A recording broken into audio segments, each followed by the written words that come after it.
Thank you for downloading this BJPS short read. BJPS short reads are brought to you by the British Journal for the Philosophy of Science. Text versions of these essays are available on the BJPS short read website.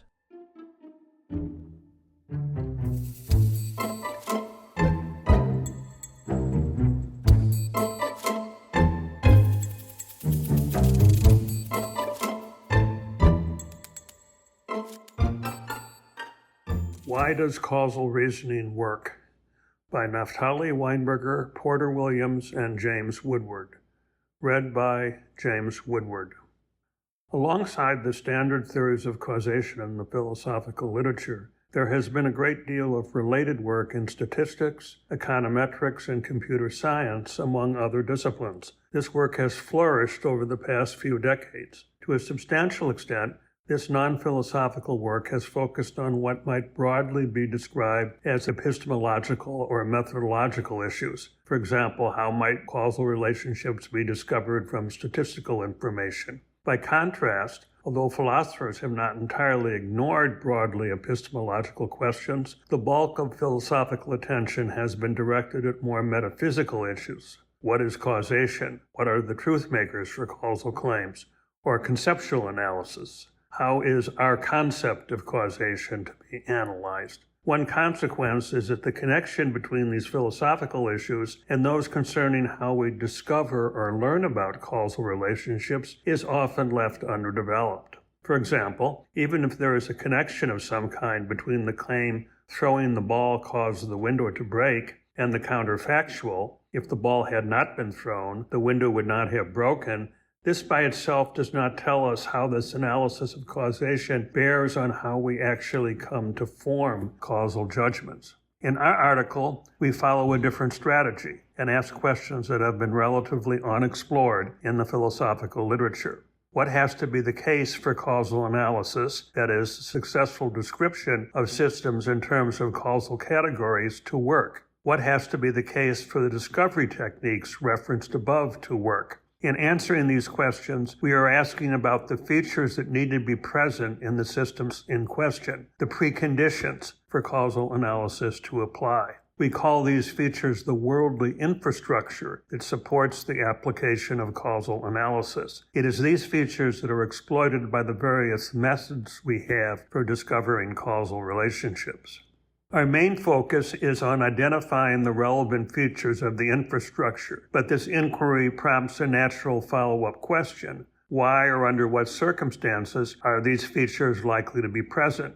For example, one infrastructure feature that facilitates causal reasoning is the presence of a fair amount of unconditional and conditional statistical independence, the existence of variables x, y, and z, such that x and y are independent, or such that x and y are independent conditional on z. When a system exhibits such statistical independencies, one can investigate the mechanisms that give rise to such independence.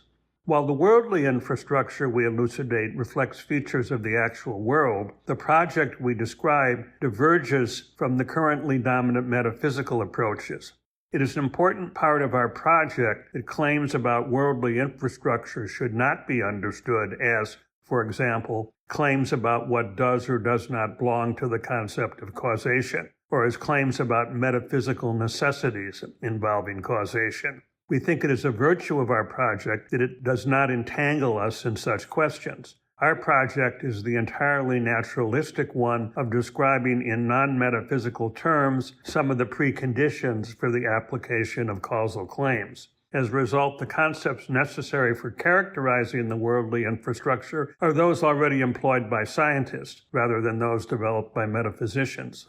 What, more specifically, are the infrastructure features in question? Our list is not meant to be exhaustive, but we take it to include, first, the existence of statistical independencies of the sort mentioned above. Second, the existence of systems for which exogenous, intervention-like processes are possible. Third, the existence of systematic relationships between probability and causation, like the well-known causal Markov condition. Fourth, the existence of systems that are relatively modular at some level of analysis, where modularity means roughly that the system has parts that can be changed independently of each other.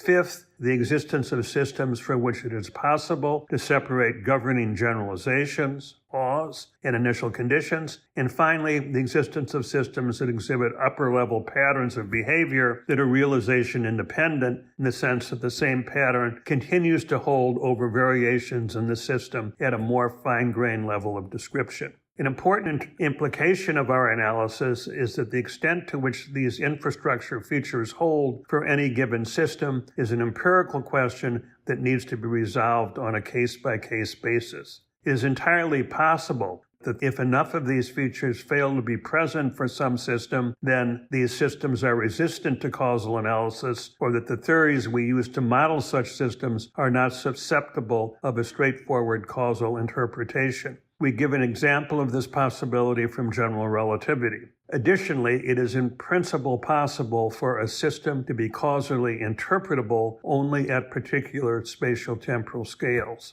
Another implication is this.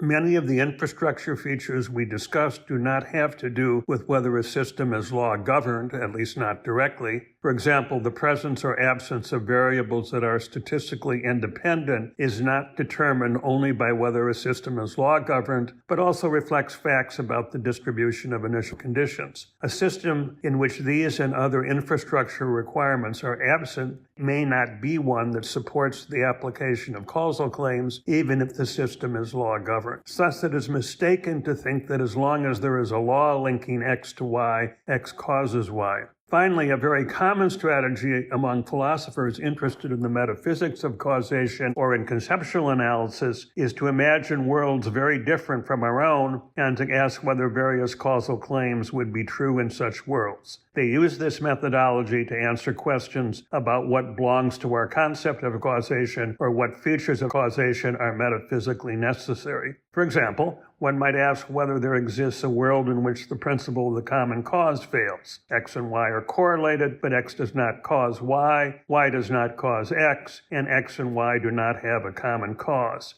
If so, following the above strategy, one concludes that the principle of the common cause is not part of our concept of causation, or does not hold as a matter of metaphysical necessity. One problem with this way of proceeding, from our perspective, is that when one contemplates such worlds, one may be contemplating situations in which the worldly infrastructure needed for the application of causal notions is absent. When this happens, the appropriate conclusion should be that our concepts and strategies for making causal judgments are inapt for analyzing whether the causal claims are true in those situations. We should not expect the causal concepts and strategies that we have developed to exploit the infrastructure of the actual world to be reliable guides to causal relations in worlds where that infrastructure is not present.